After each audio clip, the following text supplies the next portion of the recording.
예수님께서 배고픈 백성들을 먹이신 사건이 성경에 두 번 나옵니다. 하나는 떡 5개와 물고기 2마리로 5천 명을 먹이신 오병이어 사건이고, 다른 한 가지는 떡 7개와 물고기 2마리로 4천 명을 먹이신 칠병이어 사건인데, 이 둘 중 오병이어 사건이 훨씬 유명하죠. 오병이어는 남자만 5천 명을 먹였다고 하니까 여자와 아이들까지 합치면 적어도 1만 명 이상은 먹였을 것이고, 칠병이어는 모든 사람을 다 합쳐서 4천 명밖에 먹이지 못했으니까 오병이어가 훨씬 사람이 많죠. 또 남은 조각도 오병이어는 12바구니 남았는데 칠병이어는 7광주리밖에 안 남았다고 하니까, 같은 종류의 기적이라면 기적의 범위와 내용이 더 큰 오병이어를 주목하는 것이 당연해 보이지만, 사실 이 두 가지 이야기는 대상이나 메시지에서 몇 가지 차이점이 있습니다. 먼저 칠병이어 사건의 대상들은 오병이어에 나오는 사람들보다 좀 더 예수님과 가까웠던 사람들, 혹은 더 깊이 예수님을 따르고자 했던 사람들입니다. 그들은 예수님과 함께 최소한 3일을 함께 있었고, 그들이 있었던 곳 역시 외따로 떨어진 곳, 즉 광야였던 것으로 보여집니다.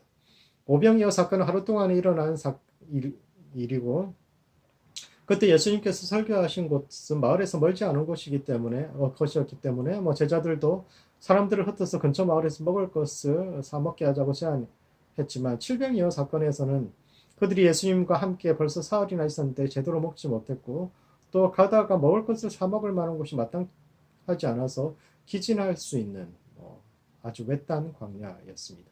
즉 오병이어의 대상이 그 시대의 배고픈 백성들, 즉 군중들이었다면, 칠병이어의 대상은 예수님과 함께 더 깊은 곳 광야까지 함께 가고 그곳에서 함께 금식하고 기도하며 하나님 나라를 갈망했던 제자 그룹이라 할 수 있습니다. 따라서 오병이어는 이 땅을 살아가는 백성들을 불쌍히 여기셔서 채워주시는 하나님에 관한 이야기라면, 칠병이어는 주님을 사랑해서 자신을 드리고 광야로 들어가는 사람들, 밥을 굶어가면서까지 예수님 곁에 머물렀던 이들, 예수님과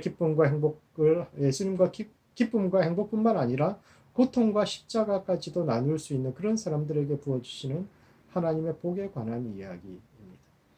이 두 집단의 차이는 떡을 먹은 후의 반응에서도 나타나죠. 오병이어 사건의 결론은 사람들이 예수님을 왕으로 삼고자 했다는 것입니다.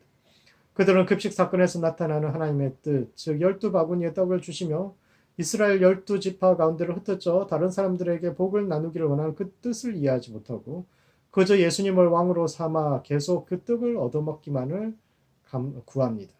그들은 하나님 안에서 은혜 받고 치유받은 후에 세상의 문제를 인식하여 스스로 시대의 대안이 되는 것이 아니라 더 많은 예수님의 은혜와 더 많은 떡만을 구하는 사람들에 머물러 있습니다. 그러나 칠병이어의 대상들은 다르죠. 그들은 예수님과 함께 광야까지도 가며 기쁨만이 아니라 고난도 함께 겪었을 뿐만 아니라 남은 광주리를 맡겼을 때 그것을 가지고 온 땅으로 흩어져 갔던 이들을 상징합니다. 10이라는 숫자가 이스라엘을, 7이라는 숫자가 이방을 상징하는 숫자인데, 그들은 유대를 넘어 온 세상까지 흩어져 간 순종의 사람들이었습니다. 또한 이 사건은 우리가 모든 것을 맡길 때 주님도 우리의 모든 것을 책임져 주시는 분임을 이야기합니다. 오병이어 사건에서는 제자들이 백성들의 배고픔을 해결해 주자고 이야기하지만, 칠병이어 사건에서는 예수님께서 먼저 그들의 배고픔을 챙깁니다. 그들이 나와 함께 있은 지 사흘이 지났는데 먹을 것이 없다. 만약 그들을 풍겨 보내면 가다가 길에서 쓰러질 것이라고 예수님께서 걱정하시는 이야기가 나옵니다. 뿐만 아니라 그들 중에는 멀리서 온 사람도 있다라고 이야기하시는데, 이것은 예수님께서 칠병이어의 기적에 나오는 사람을 한 사람 한 사람 개인적인 사정까지도 알고 계셨다라는 것을 보여주죠. 마지막으로 칠병이어는 더 큰 사명에 대해서 말하고 있습니다. 오병이어의 기적 후에는 12바구니가 남았고, 칠병이어의 기적 후에는 7광주리가 남았는데, 바구니는 사람이 들고 다니는 것이고 광주리는 그 시대에 사람이 그 안에 들어갈 수 있을 정도로 아주 큰 통을 이야기합니다.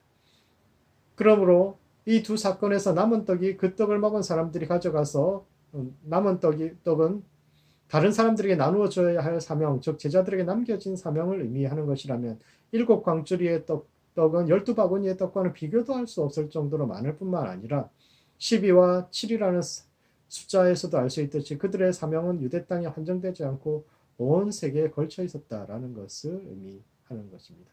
기도하시겠습니다. 기도하실 때는 먼저 기적을 넘어서 그분을 이해하는 데까지 이룰 수 있도록 기도합시다. 은혜 받는 것에 그치지 않고 그분의 뜻을 이해하는 질병 이하의 성도들 같은 사람들이 될 수 있도록, 두 번째는 세상을 향한 책임을 다하는 교회와 성도들 될 수 있도록 기도합시다. 복음을 들고 온 땅끝까지 흩어져가는 우리 모두가 될 수 있도록 기도하시겠습니다.